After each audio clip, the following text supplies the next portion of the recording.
To he who knows, no explanation is necessary. To he who does not, none is even possible. One of you guys, God bless your soul, you sent me a video on Instagram with somebody, and you said something like, can you make a video on this guy? He's debunking breatharianism. And I told you straight up, I'm just not going to waste my time watching this video or reacting to this video or explaining any of this. Because it's pointless. To argue with someone is pointless. Because human beings are often dogmatic about their opinions. Oh, well, Saeed, you're dogmatic about this breatharian thing. Well, what if we don't need, what if we do need food? And what if, like human beings are designed that they have to eat or they die? Well, I talked in a previous video about how there is such thing as truth within the illusion. So there is a relative truth that trumps all other truths. If you've been watching my most recent videos, you may be familiar with this concept. And this is the way it is, folks. It's just the way it is. I got no business explaining it to anybody. It is the way it is. We're all divine beings. We're source. We're light. We're light. So basically, somebody who debunks breatharianism just doesn't know who they are, period. You don't know that you're pure light.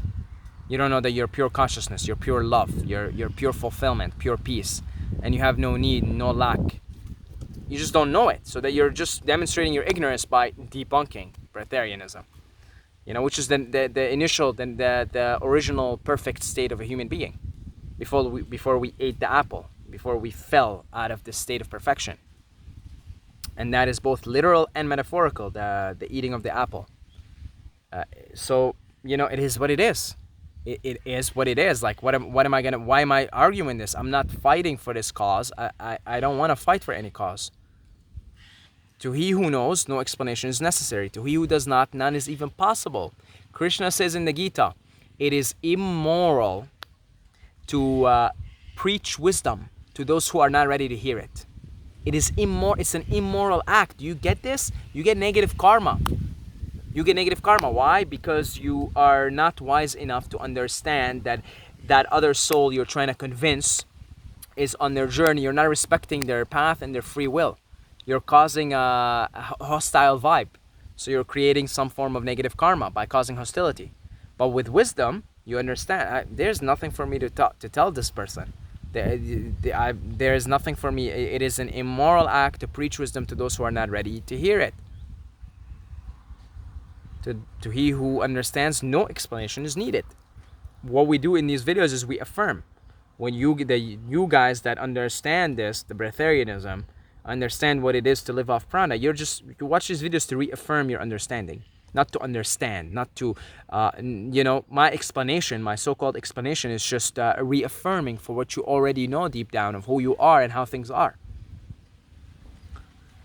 To he who knows, no explanation is needed. To he who does not, none is possible. It is an immoral act to preach wisdom to those who are not ready to hear it. It would be very immoral of me, create negative karma, to go to my dad, for example, and my mom, who have health complications and stuff like that, and be like, Mom, if you just get on a fruit diet and if you do some fasting, if you do some water fasting, you'll heal this and that. Or, Dad, diabetes can be reversed, blah, blah, blah, just do this. Like, no, they're not ready to hear it. In fact, they're like, what? What? We're your parents. We tell you what to do, not the other way around. What do you think you Mr. Know-it-all? I created hostile vibes because I haven't practiced enough wisdom to understand, to realize that, hey, like, this is going to create bad hostile vibes. And I just gotta let them be.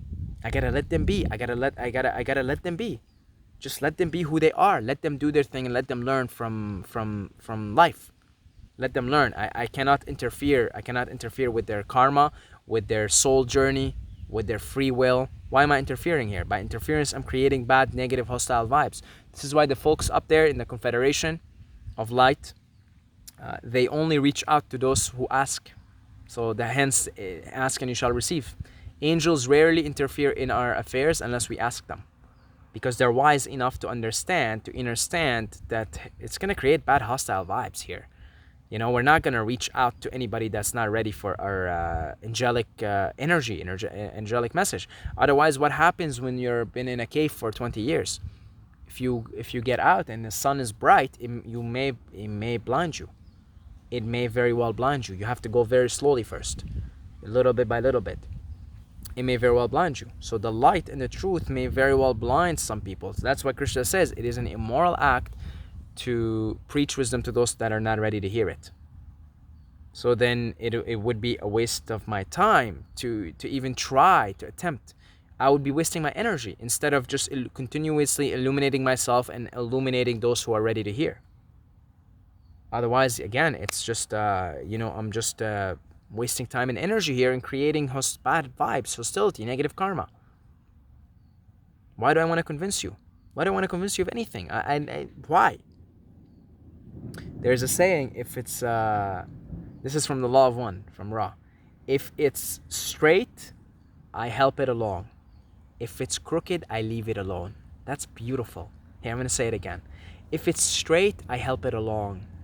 If it's crooked, I leave it alone. If it's straight, I help it along. If it's crooked, I leave it alone. If it's straight, I help it along. If it's crooked, I leave it alone. So a practical example of that would be if one of you guys, for example, comes up and says, Saeed, I just have this question about the concept of living off prana. Like, you ask me, for example, what happens when we hum or meditate or something. You're trying to understand. You're straight, I will help you along. But if you're completely crooked and you're like, this is bullshit, like what? You're trying to kill people? You're trying to starve people? Like, what is it? Right? That's crooked. I'm just going to leave it alone. If it's straight, I help it along. If it's crooked, I leave it alone. If my relatives, one of my relatives who's got diabetes or something, comes up and says, Saeed, you look great, you're in great health, what do you think? What's your opinion on this? Oh, that's straight. That's somebody that's inquiring, that's coming to ask. They're sensing something. I will say, well, yeah, this is, you do this, you eat this, you do that, and it's all good. You'll heal, you'll reverse this and that. But if it's crooked, I'm going to leave it alone. Out of respect for that soul, mind you. Out of respect. Out of respect. You got to respect everyone where they at in their journey. I'm not attached to where you are in the journey. I'm not attached to you reversing your illness as much as I love you. That's your own work, and you're a fellow soul on your journey back to the source in this time-space illusion, and it may take you another 10 incarnations before you can understand certain things, but maybe it'll take you 1,000. Maybe you'll understand it in this one, but I'm not attached. I'm not attached to how it should happen for you, because you're me in another manifestation, and I have to respect me experiencing what I want to experience right now, which is physical ailment. You want to experience that? Fine. Experience it. I'm not attached to it. You want to debunk breatharianism, and you want to continue to eat, and you want to continue to die early and have premature death and die only at 10% of your potential lifespan? Fine. It's your me in another being, in another form. Why am I attached? What's the attachment here? Why am I attached to why am I trying to impose my own perception of reality on you? Maybe you're me. You're a fellow soul. You're me in having a subjective experience. Maybe you just want to hang out on earth here for 80 years, 90 years. And so that's why you want to continue to eat, and you want to debunk breatharianism, blah, blah, blah, blah. Okay, fine. That's your thing. Why am I interfering here? You'll go on, and you'll also experience all that comes with it, of course, the ailments and the unconscious death, and the deterioration of health and the old age, blah blah. You'll experience all of that comes with the package, and you want to experience that. Why am I interfering with your soul journey? I don't want to interfere with anyone's soul journey. I don't want to. Mind your own business. That's a message I keep hearing when I am in those states of wisdom. When I go into meditation and I reach those states of wisdom, I hear that message a lot. Mind your own business. Mind your own business. Mind your own business. Mind your own business. If it's straight, I help it along. If it's crooked, I leave it alone. mind your own business. Just be the change you want to see in the world. Yesterday I was clever and I wanted to change the world. Today I am wise and I want to change myself. It's either Gandhi or Rumi that said that. And I'm really coming at you guys today with some groovy quotes, aren't I? Really, it's quite groovy over here. And but that's the wisdom you gain at those higher states of consciousness. Certainly at the fifth and sixth density, where you're in wisdom and then balance of love and wisdom. Wisdom is higher than love. It's a higher vibration than love. It's fifth density, because wisdom gives you the proper context for love. So it is out of love that I leave it alone if it's crooked, because it is me in another body, in another manifestation, experiencing itself with its own free will, and it wants to I want to experience physical ailments. I don't want to experience longevity on this planet. I want to experience early death. I want to experience ailments.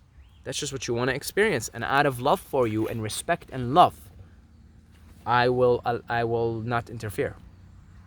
So that's why wisdom is fifth density. It's the next stage. After you gain love and compassion, you gain wisdom. Because maybe you're doing it out of love. You love your mom, you love your dad, you love your friend, and you're like, come on, you gotta stop eating this. I love you, you know. Only if you knew. Just go on a 10-day water fast. You'll heal this. You'll do this. Huh. Yeah, they're gonna listen, right. So your love here is not doing you all that. It's not doing any of you service.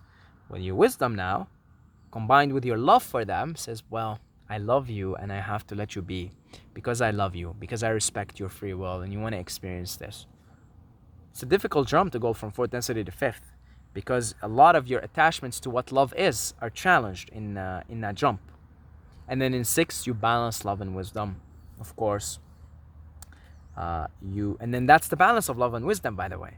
Is the balance is, if it's straight, I help it along. If it's crooked, I leave it alone. So for example, out of my love for my other selves in other forms, I want to come here and serve. I want here to help the people who are looking to gain illumination and understanding. See, that's out of love. And the wisdom comes and says, well, but you can't help everybody. You can only help those who are ready to hear it. See, that's love and wisdom. So it's still, love is still helping. That's love. I still want to help. I want, okay, this is, these are ancient wisdom teachings. Here, take this teaching. You're ready to hear it. I want to help you. I love you. Wisdom says, but you can't help everybody. You can only help those who are ready to hear it. So you'll have peace of mind doing this. You'll be peaceful. You'll be peaceful that way. You won't get in arguments. I never get in arguments. I never argue. I do not even remember the last time I got in an argument with someone. I simply just tactically retreat. I honestly, I was very argumentative in my days. Very argumentative, by the way. I was involved in a debate club at some point. I was very argumentative at some point. I really was.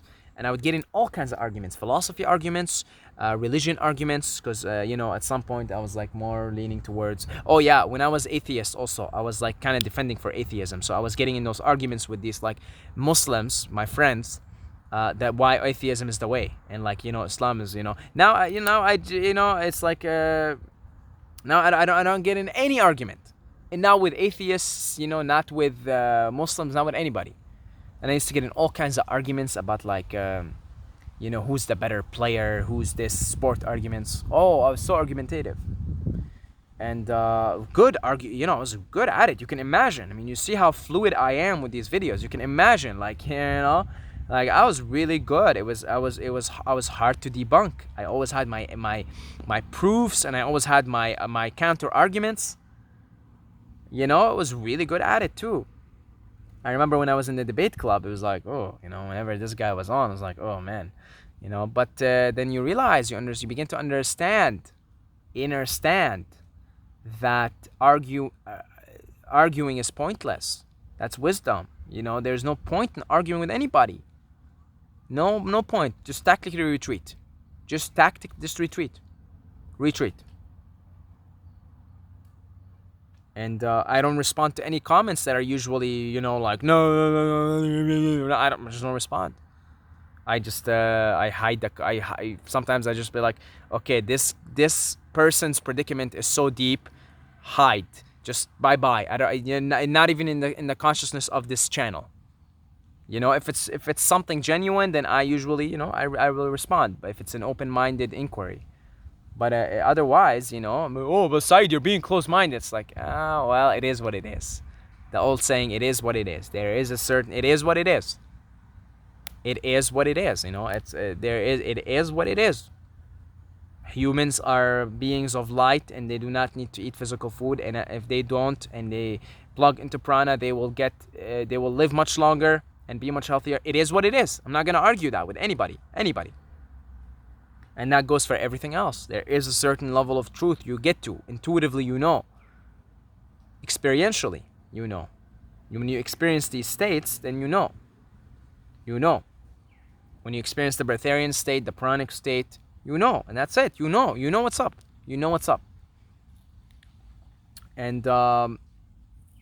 And I'm not pranic by any means, but I see that whenever I take psychedelics and I get in that state, I understand it fully. Or when I like right now, I'm into 20 something, way more now. It's been over 24 hours since I ate. I feel really, really sharp, really, really good. And I'm like, okay, well, is it possible that if I continue to transition into pranic state, that I will feel even better than I feel now? And that is juicy to me. When you begin to experience it, even at lower degrees, then you understand it. To he who knows, no explanation is necessary. To he who does not, none is possible. So let's recap all these groovy quotes. And what else did we say? If it's straight, I help it along. If it's crooked, I leave it alone. Mind your own business. Mind your own business. Just mind your own business. In life in general, mind your own business. That's a good piece of advice for all of us. Mind your own business. Just be the change you want to see in the world. That's it. Because whenever you're trying to change, you're actively trying to change something or someone, you're resisting the universe. You're resisting what is. And then you're in a state of resistance, a state of disharmony. Okay? So, yeah, that's about it. And thank you to all our beautiful Patreons for your consistent, constant, continuous support. Some of you guys have been here now over a year. God bless you guys. I love you so much. And if you want to join in, you've got a couple of bucks a month to spare. There's a link for Patreon in the description. If you want to just make a one-time donation, any amount is appreciated. Link in the description for PayPal. Instagram, Saeed Mobayed. And until next time, may the force be with you.